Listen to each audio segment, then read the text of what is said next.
During a visit to the local market, a young man discovers an old camera, the same one his brother used before mysteriously disappearing many years ago. An old camera found by chance. A brother missing for 10 years. Michael is about to unravel a mystery that has haunted his family for years. Following cryptic clues and confronting powerful people, he gets closer to a truth that many want to keep hidden. A conspiracy that will shake the foundations and a revelation that will change everything. Michael always enjoyed visiting the antique market on Saturdays. It was a place full of history, where every object seemed to carry a memory from the past. He loved the feeling of walking among the stalls, curiously looking at the items that sellers proudly displayed.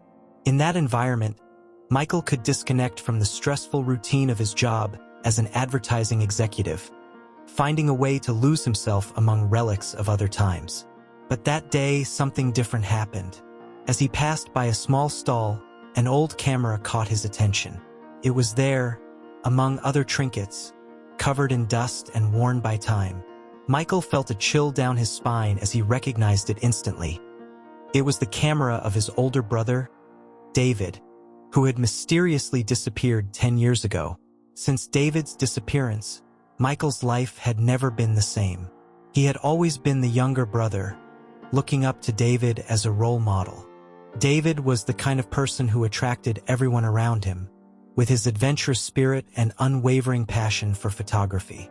Michael remembered the countless times his brother went out to photograph, with that determined look that seemed to see beyond what everyone else could.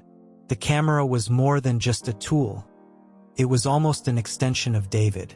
With trembling hands, Michael picked up the camera, feeling the weight of the memories it carried. The pain of losing his brother, which he had never fully overcome, resurfaced with unexpected intensity. It was as if all the grief he had suppressed over the years was now concentrated in that small object in his hands. The longing, the sadness, and the feeling of abandonment mixed, but above all, Michael felt an urgent need to know what had happened to David. "How much for this camera?" Michael asked the seller, trying to keep his voice steady.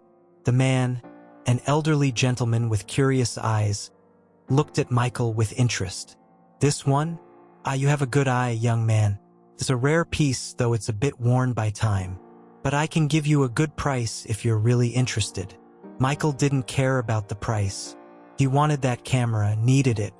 He paid quickly, without even haggling, and left the market with the camera firmly in his hands. As he walked home, he couldn't get the image of David using that camera out of his head, capturing moments that now seemed so distant and unreachable. When he got home, Michael sat on the couch and stared at the object, as if trying to uncover its secrets just by looking at it. He wondered how David's camera had ended up at that market. Had his brother left some clue that he had missed before? Did the camera hold some hint about what had happened to him? Determined to move forward, Michael decided that he needed to investigate.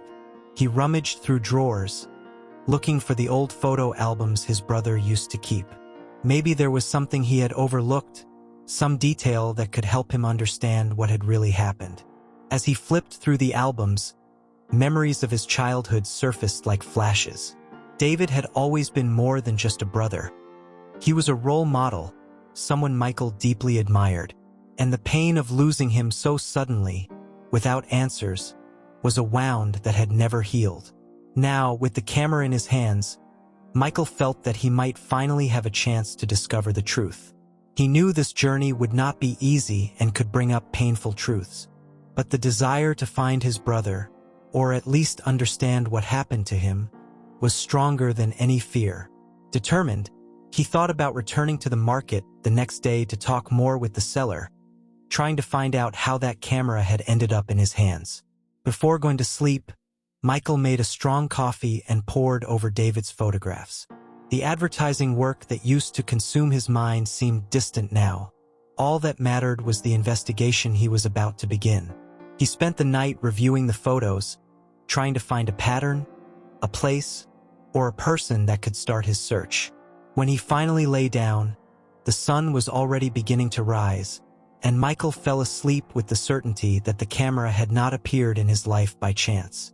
There was something he needed to discover, something that was waiting to be revealed.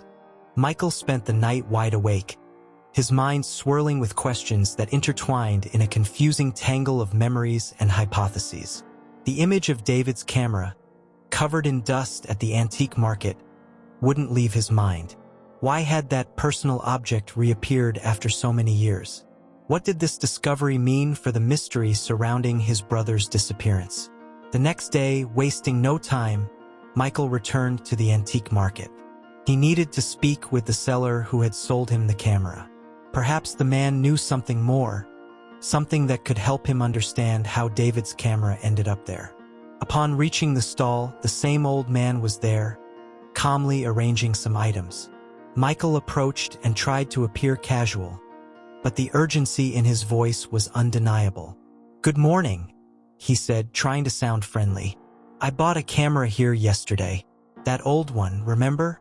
I was curious to know where it came from." The seller looked at Michael with a suspicious air.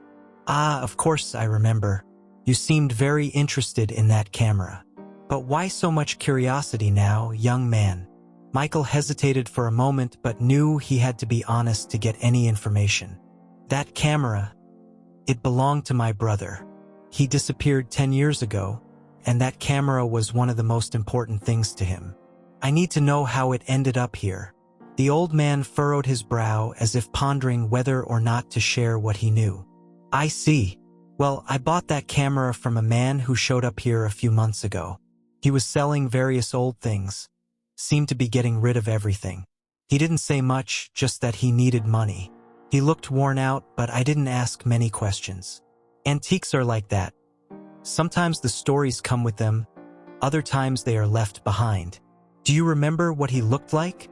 Anything that might help me find him?" Michael asked, the hope beginning to grow in his chest. He was an older man, maybe in his 50s. He had a tired appearance, like life had been hard on him. But there was one thing that caught my attention. He mentioned that he lived in a small town not far from here. It was called Green Mountain. Green Mountain. The name sounded familiar to Michael, but he couldn't quite place where he had heard it before.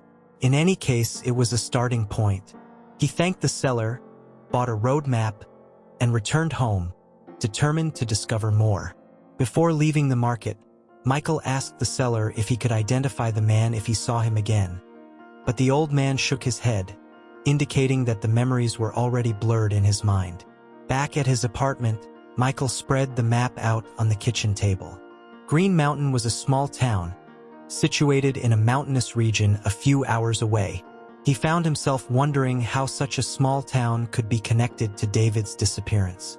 He vaguely remembered stories his brother told about his photographic trips, but couldn't recall David specifically mentioning Green Mountain. Michael searched through David's notes once more, hoping to find some reference to the town, but all he found were fragmented memories of other trips. Determined to move forward, Michael packed his bags, took the camera, and set off toward Green Mountain. During the trip, doubts and insecurities began to surface. Was he just clinging to false hope? What if David's disappearance had nothing to do with this camera? But at the same time, there was a voice in his head telling him that this was the clue he had been waiting for all along. Arriving at Green Mountain, Michael was greeted by a town that seemed frozen in time. The streets were quiet, with simple houses and mountains surrounding the place. Michael began asking in local shops and bars if anyone knew a man who had been selling old cameras. After a few hours of fruitless searches, he finally found someone who knew the man. It was an old fisherman who vaguely remembered a guy who lived on the outskirts of town, in a small country house. He offered Michael directions to get there. Following the directions, Michael arrived at an isolated house, a bit removed from the town, surrounded by trees and silence. He got out of the car, took a deep breath, and approached the door. He knocked a few times, but no one answered. The place seemed abandoned, but Michael didn't give up. He walked around the house, looking for an entrance. Finally, he found a slightly open window. He pushed it gently and entered. The interior was dusty, as if no one had lived there for some time. However, something caught his attention.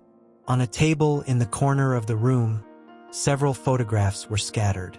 Michael approached and, upon examining them, realized that some of the images were familiar. They were photos that David had taken before he disappeared. More than ever, Michael felt that he was on the right path, but the sense that something dark was about to be revealed began to loom over him. The silence in the house was almost deafening, broken only by the soft sound of Michael's steps as he moved through the place. Every corner seemed to hide secrets, and he felt the tension rising as he explored the environment. The photos scattered on the table left him disoriented. They were images he immediately recognized.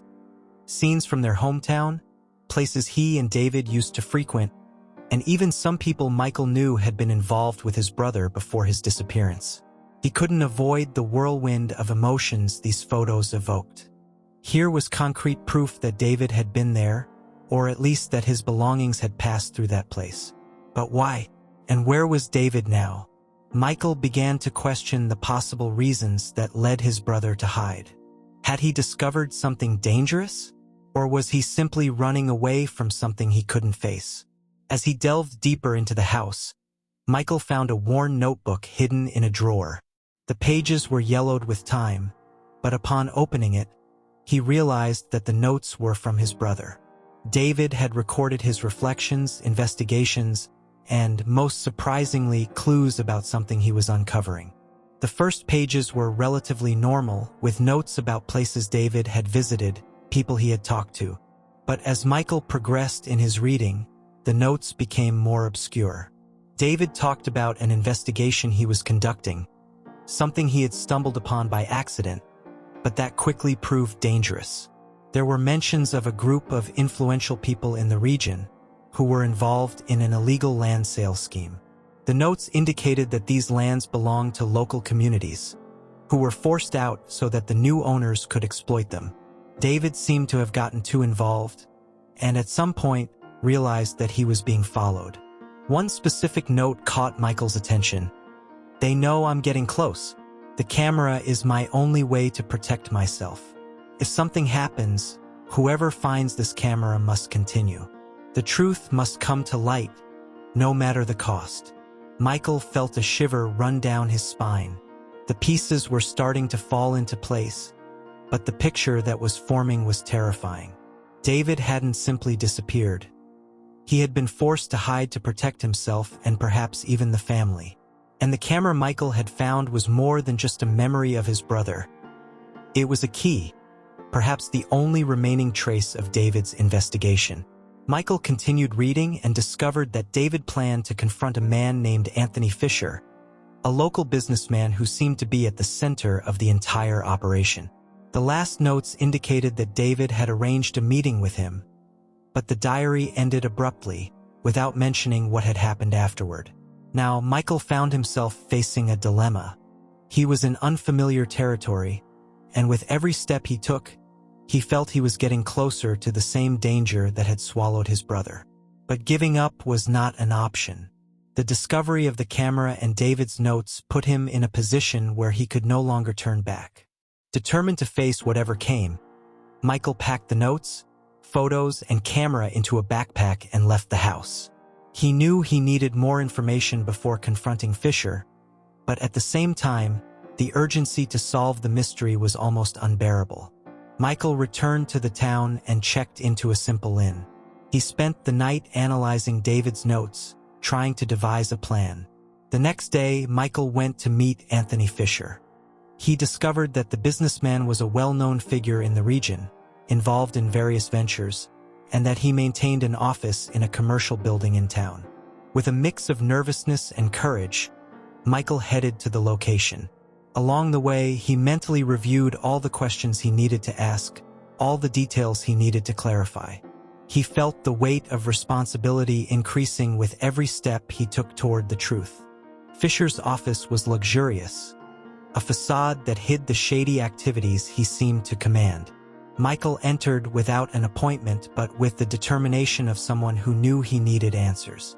When greeted by a secretary, He insisted that he needed to see Anthony Fisher immediately, stating that it was about something related to David, his brother.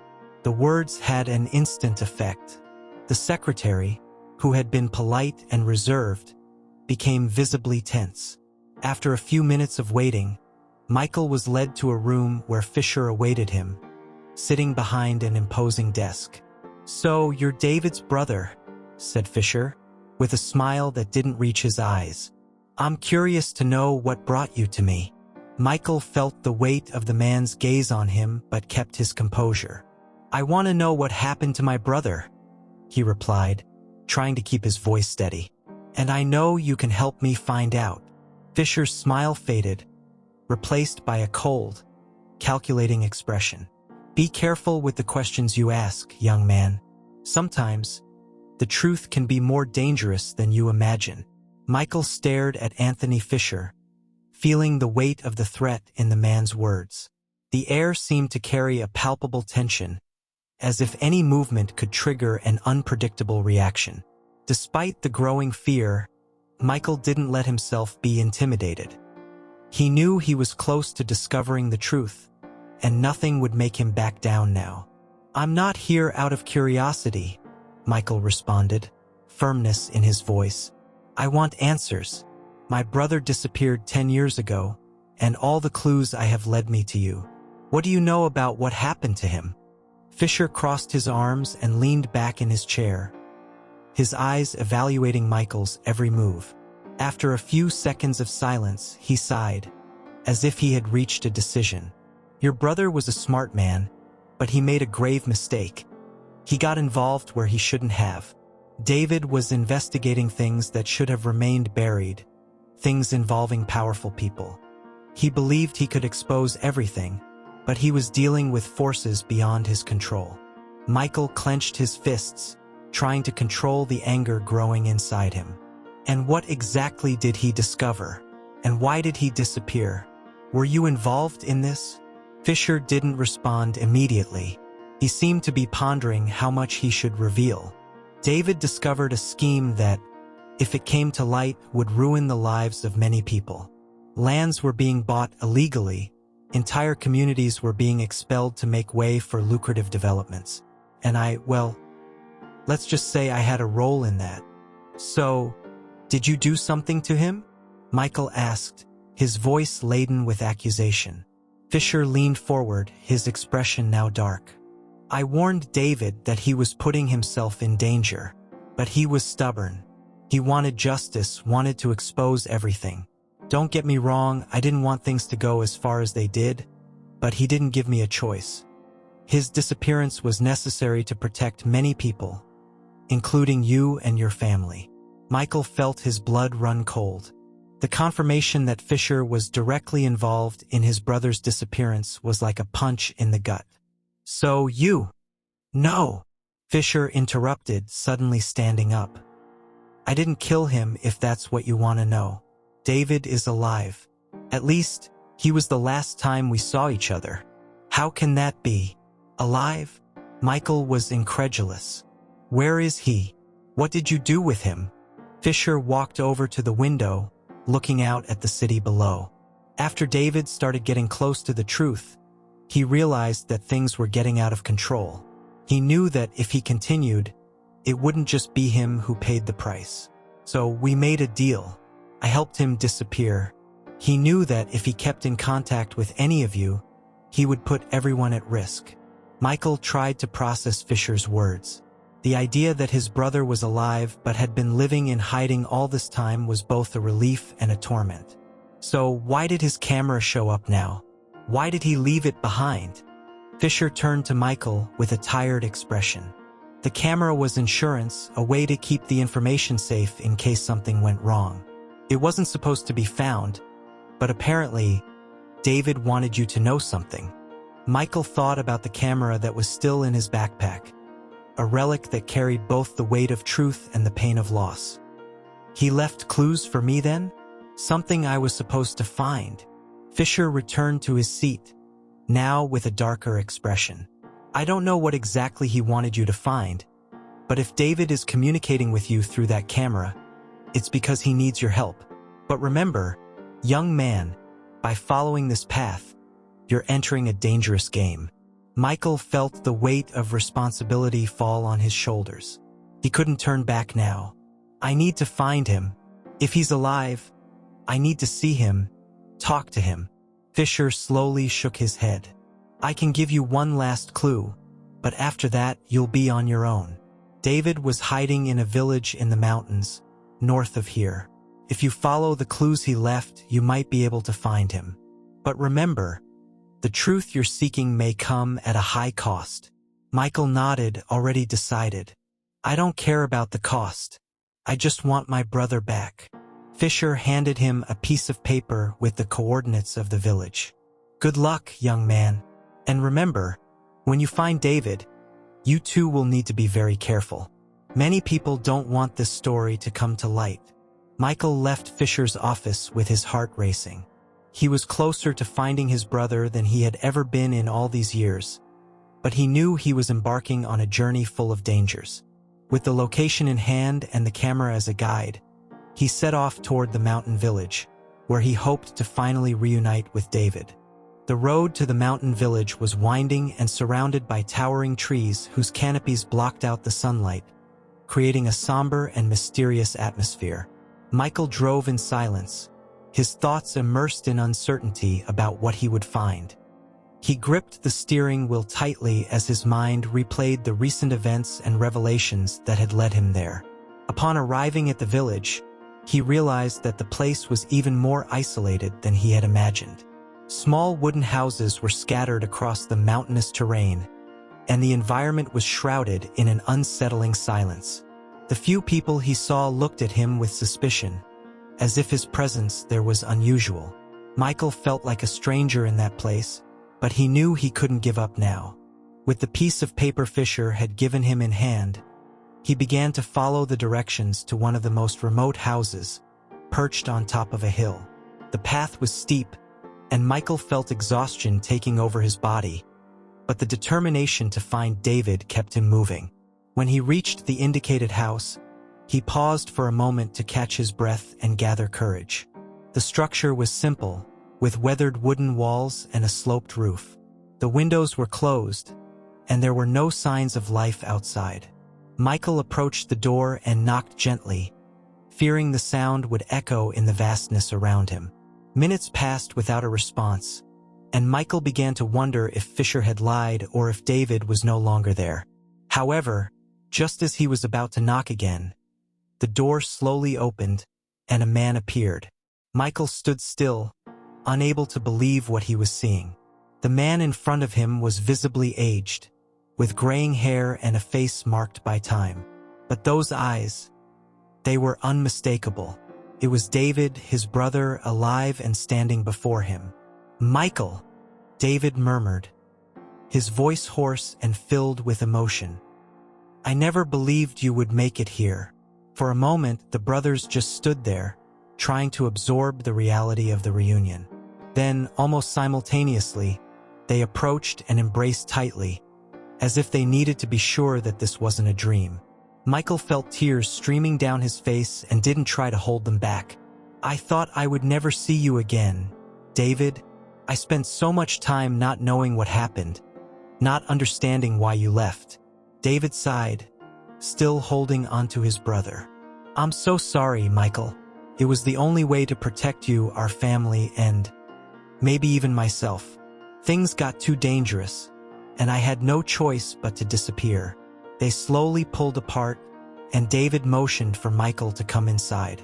The interior of the house was simple but cozy.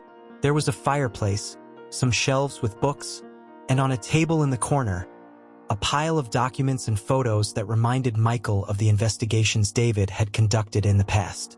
"I followed the clues you left," said Michael, looking around. "The camera, the notes. Fisher told me where I could find you." David nodded, looking more tired than ever. "I knew the camera would end up in your hands. I left everything prepared so that if you ever found it, you would know where to start. But I also knew that it would put you in danger, and that was what I most wanted to avoid." "Why did you do it, David? Why didn't you come back home when it was all over?" David sat down in a nearby chair and motioned for Michael to join him. Things never ended, Mike. There's still a lot at stake. The people involved in this are still active, and they haven't forgotten what I discovered. If I came back, if I exposed myself again, not only would I be at risk, but everyone I love would be too. Michael shook his head, trying to understand what his brother had gone through. I understand that you wanted to protect us, but living in hiding all this time, it destroyed you inside, David. And now, what do you plan to do? David looked at the flames in the fireplace, as if seeking an answer. I can't keep running anymore.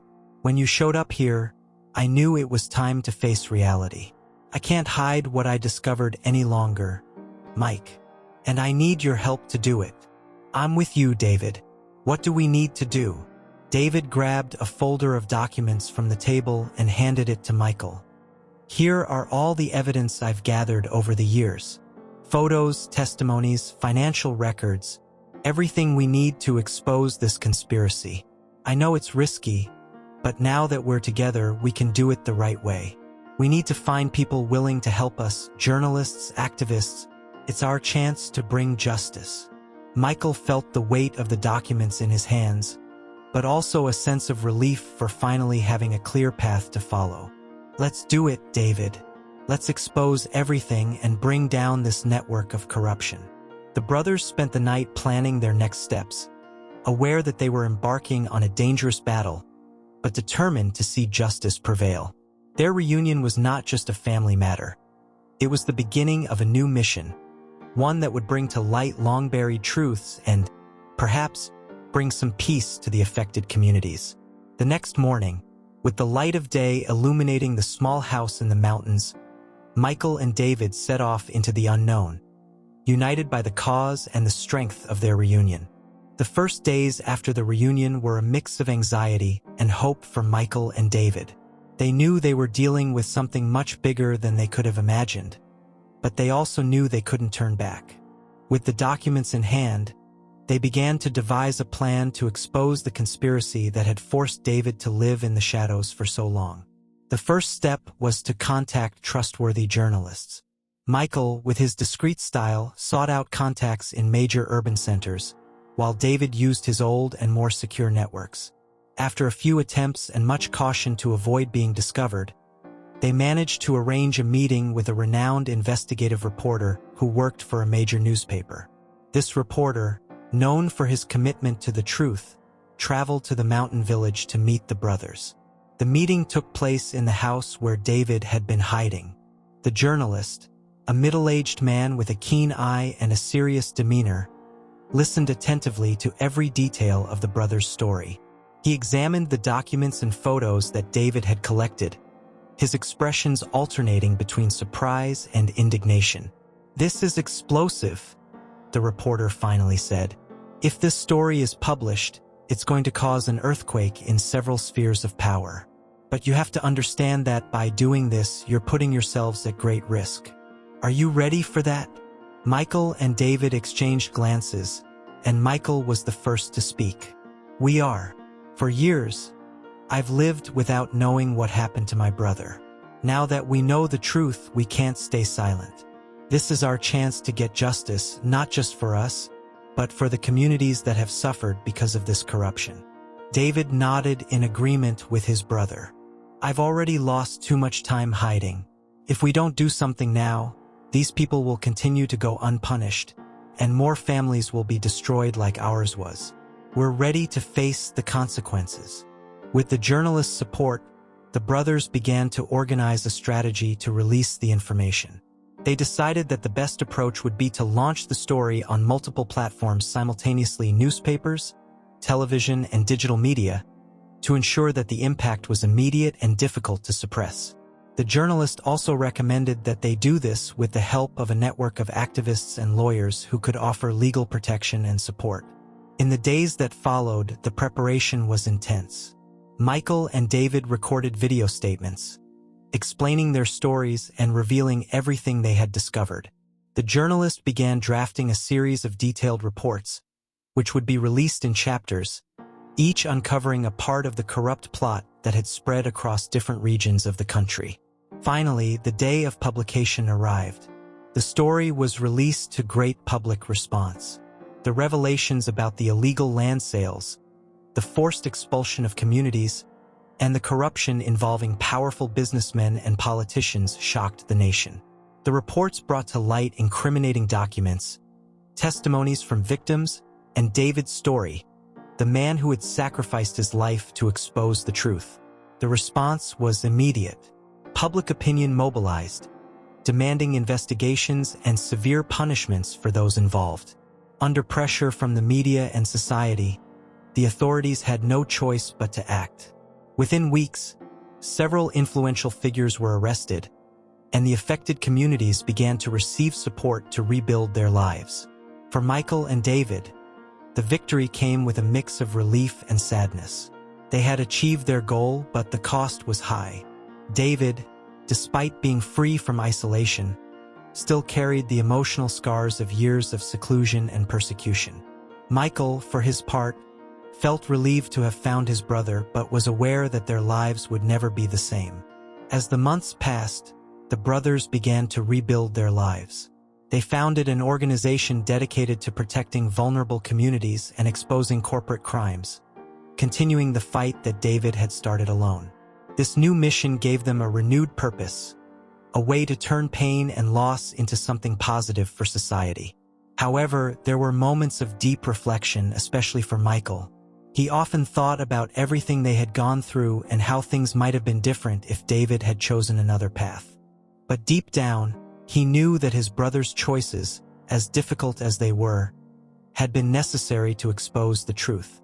Sitting on the porch of their new home, now built in a safe place away from prying eyes, Michael and David watched the sunset together. The silence between them was comfortable, full of mutual understanding. "I always knew you'd find a way to find me," David said, breaking the silence. "You never gave up on me, Mike. And for that, I thank you." Michael smiled, looking at his brother with a mix of affection and respect. "You never gave up either, David. And now, together, we can make something good out of all this. I couldn't be more proud of you." The sun disappeared on the horizon, leaving the sky tinged with warm colors. Their journey was far from over, but for the first time in years, they both felt that the future could be built on more solid foundations, those of truth, justice, and, above all, brotherly union.